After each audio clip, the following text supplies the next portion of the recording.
Nou ja, ze zijn lelijk en het blijft en mijn mening is nog steeds niet veranderd. Ze konden niet voetballen en een van hun alleen kipvat. Heel vaak ook negatief. En dan ook gedrag steltje kringen, what the fuck. Sorry, ik wil het niet meer over hen hebben.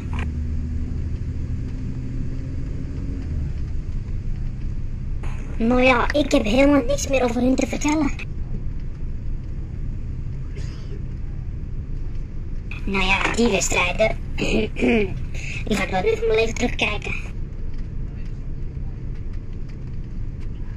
En ja, het probleem is, ik heb een hele maffe wijf en het lukte helemaal niet om haar op haar knieën te krijgen. Erg vervelend. En ik vond mijn vorige wijf echt heel mooi en lief, maar jammer dat ik haar heb verloren. Maar ik probeerde haar gewoon weer te versieren.